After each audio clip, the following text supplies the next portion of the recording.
Ein ehemaliger Wächter schockiert die Weltöffentlichkeit mit seinem Bericht von den Internierungslagern in Osttürkestan.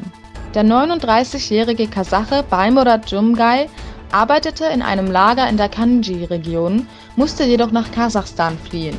Den Medien machte er deutlich, dass sich die Konzentrationslager für ihn kaum mehr von Gefängnissen unterscheiden lassen. Er selbst habe zahlreiche Uiguren zwischen 13 und 80 Jahren verhaftet. Laut Jumgay wurden die meisten aufgrund ihrer Religiosität oder wegen Telefonaten ins Ausland interniert. Die Lager haben nichts mit einer Ausbildung zu tun, so der ehemalige Wächter. Warum sonst sollte man den Insassen Handschellen anlegen? Die IHH organisierte eine Demonstration in Samsun, um erneut die verbrecherische Politik Chinas anzuprangern. In Adana und Istanbul wurden Fotoausstellungen errichtet, welche das Leid der Minderheiten in Osttürkestan zeigen. Die chinesische Regierung hat eine App entwickelt, die die Ideen des Xi Jinpings verbreiten sollen.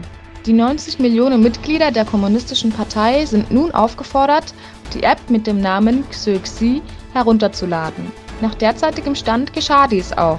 Die App wurde öfter heruntergeladen als WeChat oder TikTok.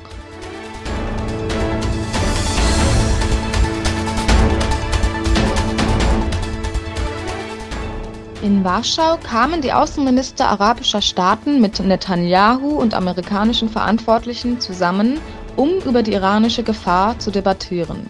Auf der von den USA geleiteten Nahostkonferenz in Warschau begegneten sich erstmals Außenminister arabischer Staaten sowie der israelische Präsident unter einem Dach.